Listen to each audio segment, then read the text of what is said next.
Today I will talk about how I got scammed, and I even got scammed even though I think I was not undercarved.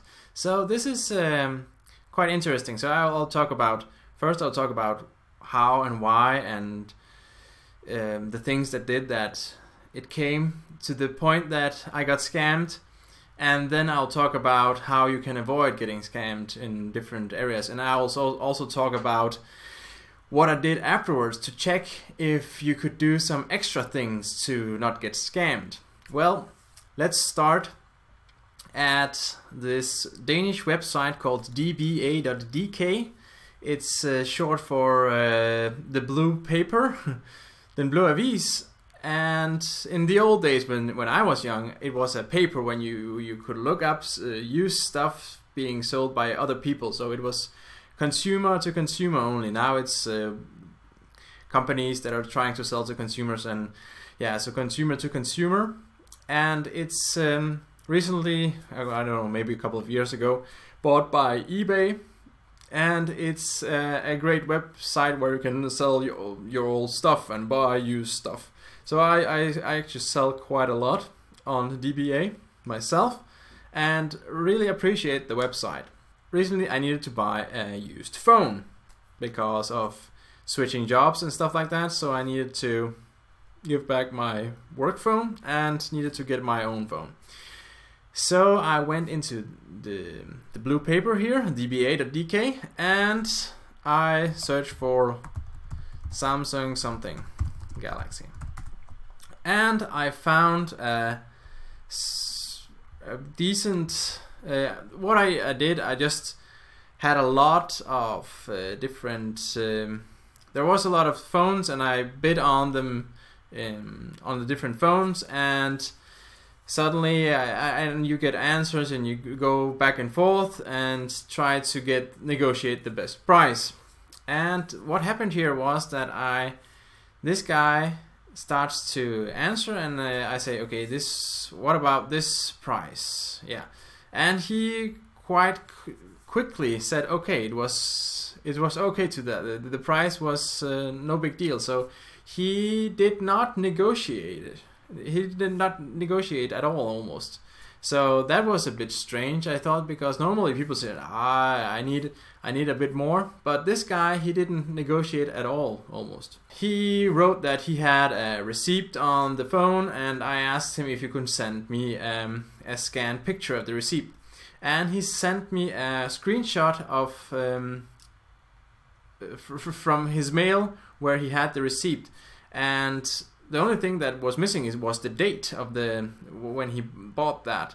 And he just and then I asked for the date, and he resent it, and he showed me in his email.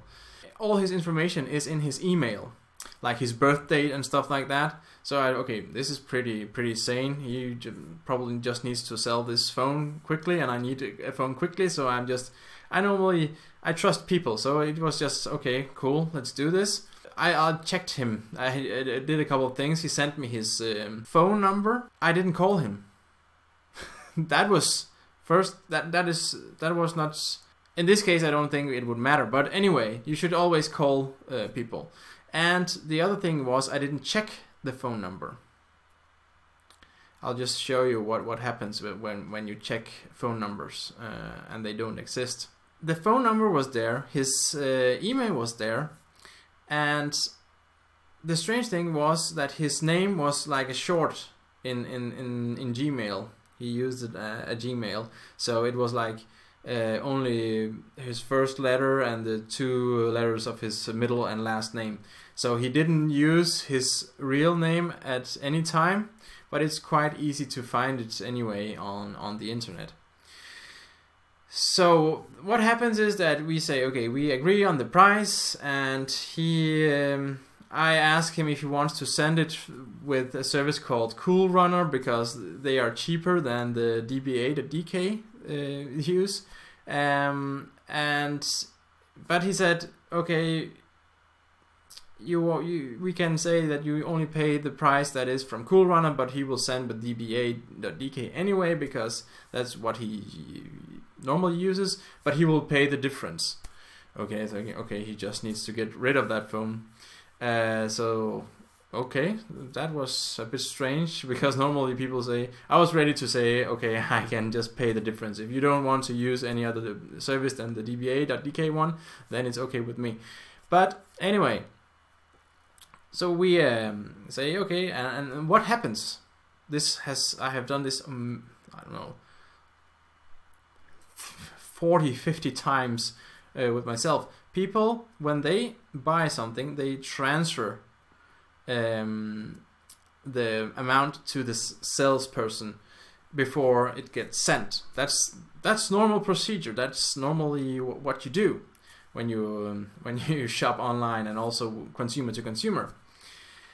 And what happens is that I transfer this money to him through a bank connection. Right, so I have his bank information. I get his bank information. When you get someone's bank information there, and it's a Danish bank, then you just think, okay, everything is okay, and nothing is the matter, because everybody can find that person when you transfer something through the bank.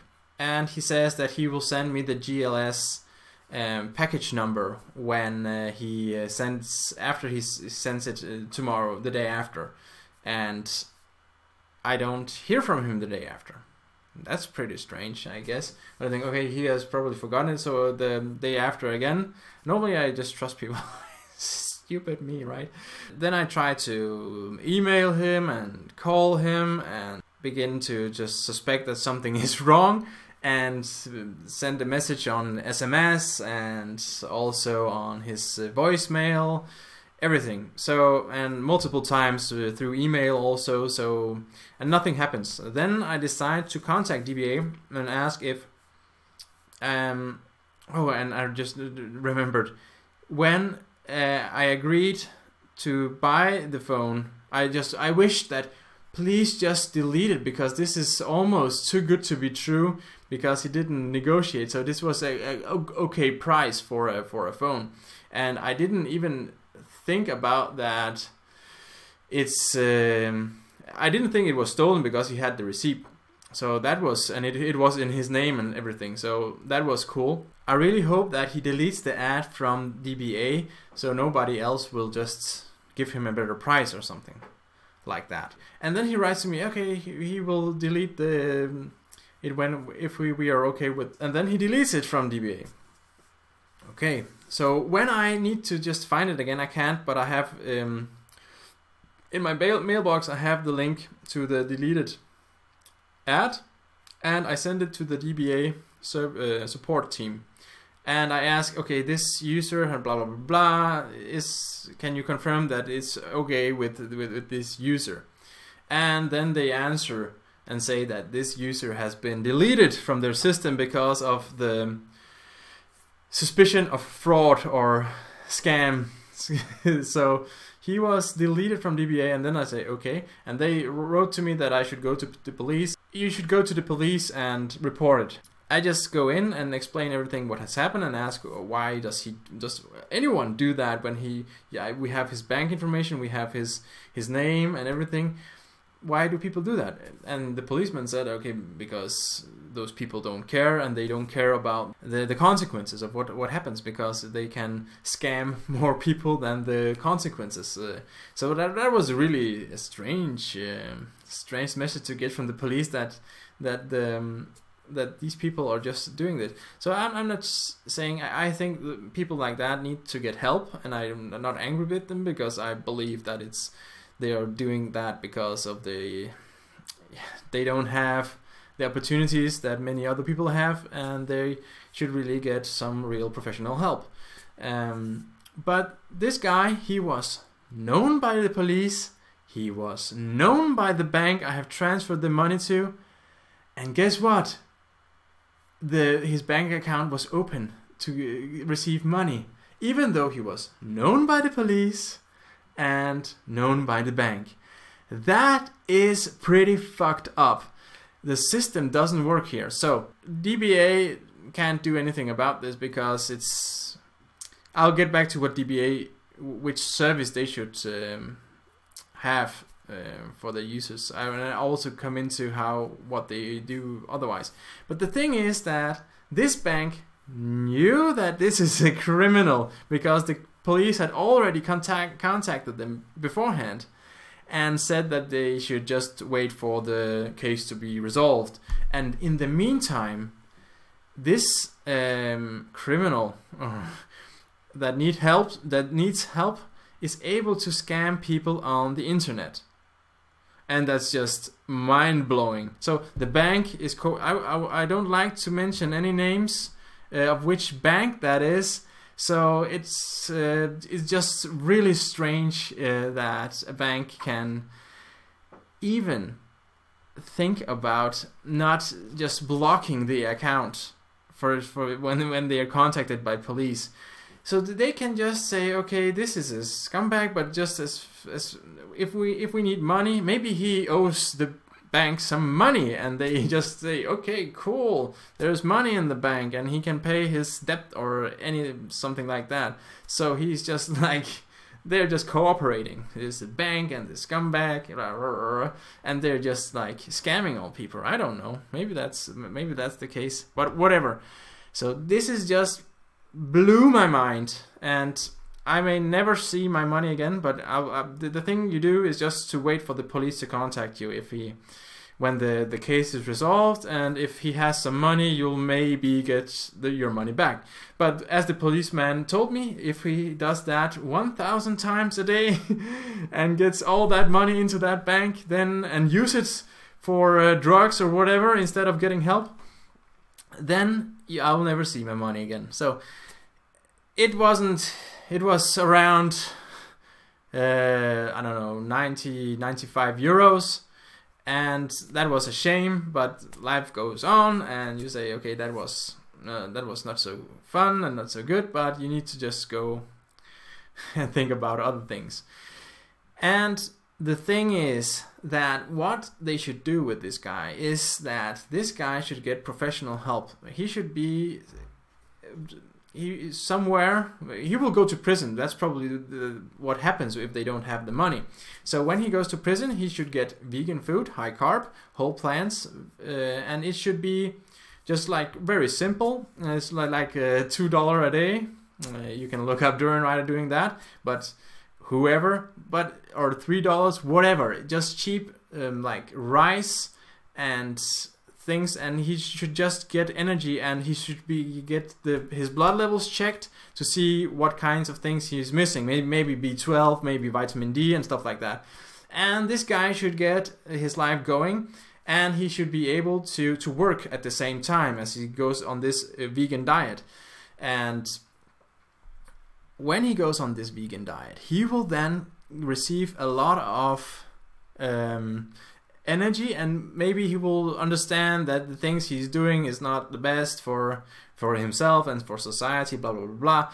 So that's could be a resolution. And meanwhile, while he's just like in prison, he can work and he can pay the debt to the people he owe money. So that's what I would recommend the government would suggest that we do.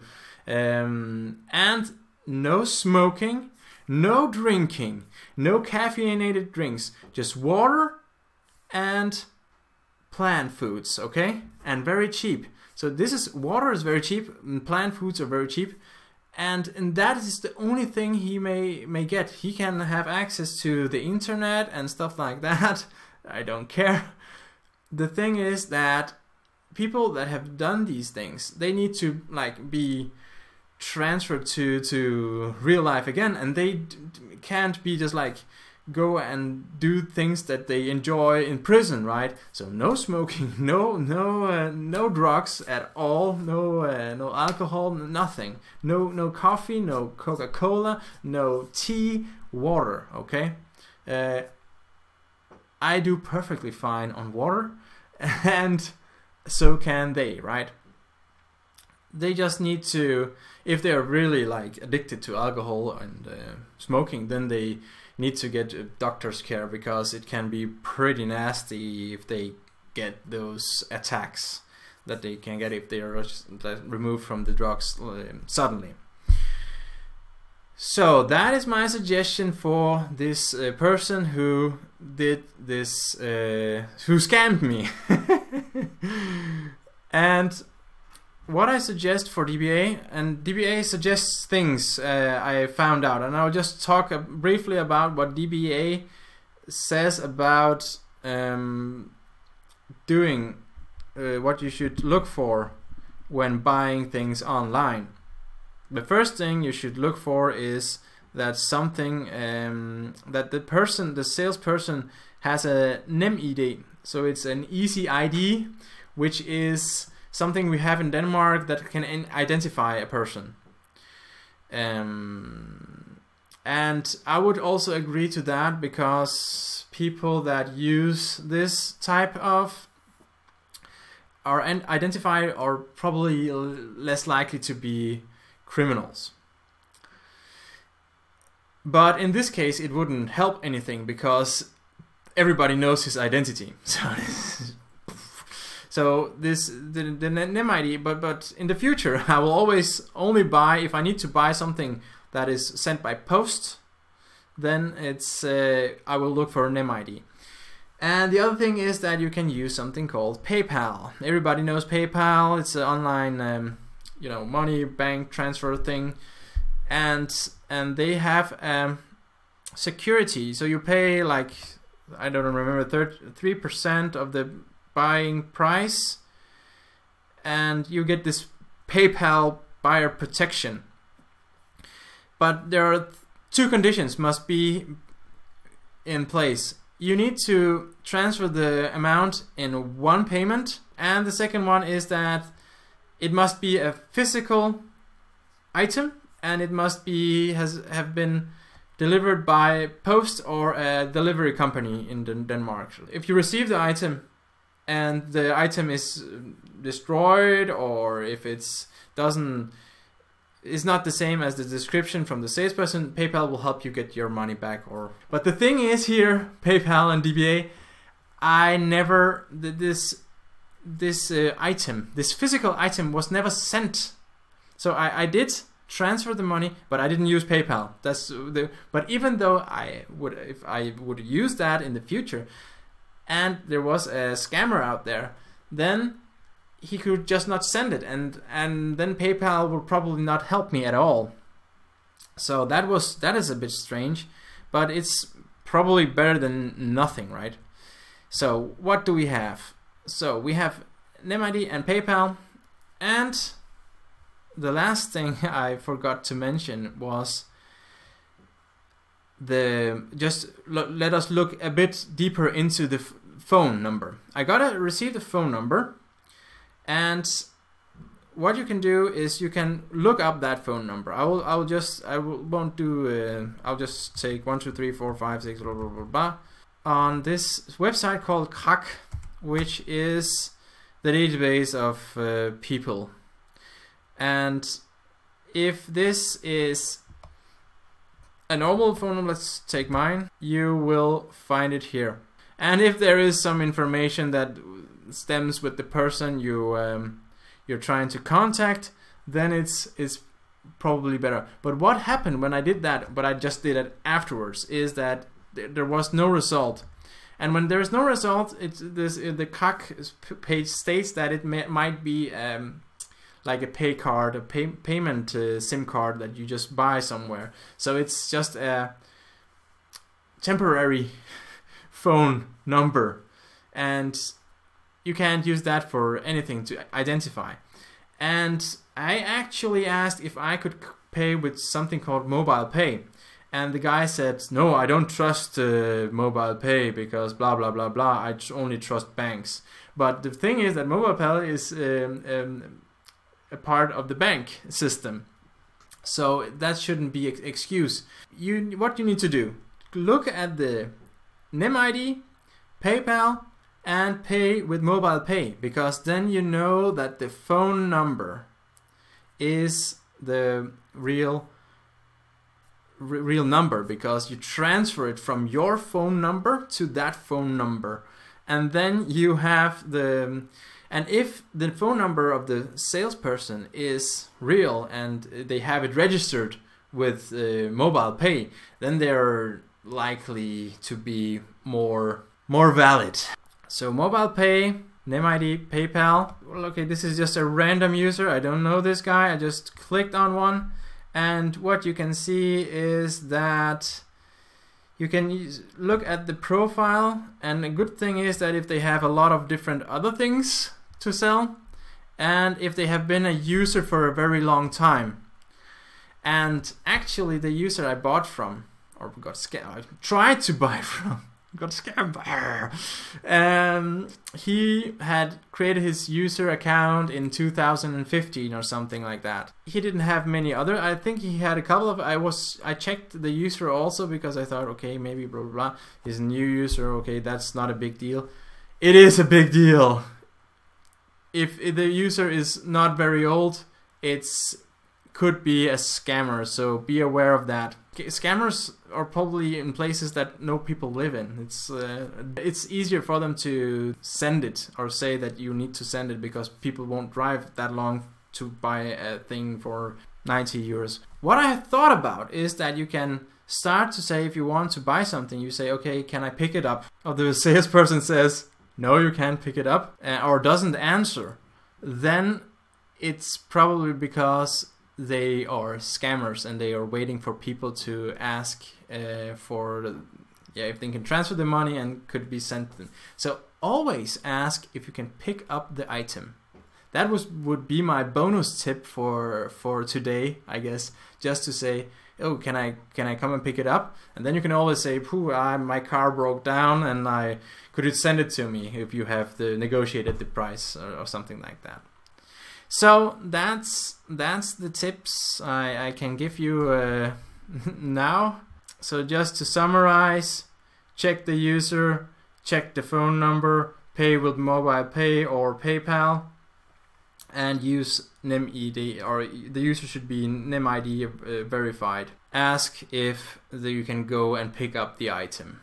Why can't they stop an account from receiving money if they know it's a scammer? He's under police investigation. That's just mind-blowing. And the last thing, DBA, I'm not sure if it's eBay or if it's where I've seen that before, but you can have a system that the buyer sends the money to the system, and when the money is in the system, the salesperson can then send the item to the buyer, and when the buyer receives and says, okay, it's the thing, then the money is transferred to the salesperson. And that is how it should be done. We are in 2016, and if it's eBay that has this, I don't remember, then it's your mother company and you should just implement it in dba.dk. That is what you should do, because that's the safest way. And if for example, the buying person, the buyer, doesn't receive it, or there's something wrong, it will just be sent back to the salesperson, and the money is just transferred back to the buyer. After I went to the police, I went to my bank. And it was actually a nice surprise how helpful they were.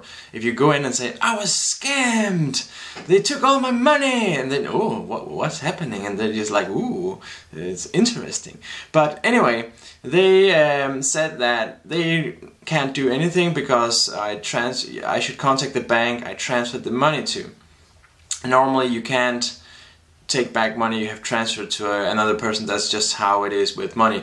It's almost the same as if you give money to another person in hand. You can't just get it back without, you know, having a police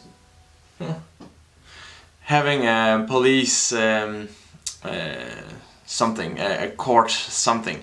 But whatever, they actually proposed that they could call the bank just to let them know that they have criminal as a customer in their bank. And that's when I learned that they called and they said, yes, everything is fine, they know everything about it, and he's under investigation from the police, and what the bank said that they need to do is that they just need to wait for what happens with the police investigation. So even they know that there is this going on.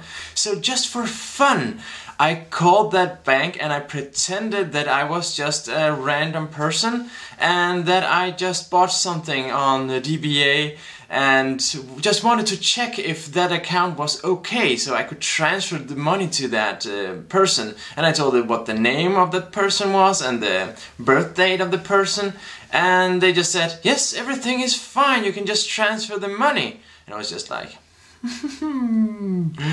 they know about this guy, and I just wanted to check. I wanted to figure out how I can check if a person is a scammer or not, if I come in a situation like this in the future.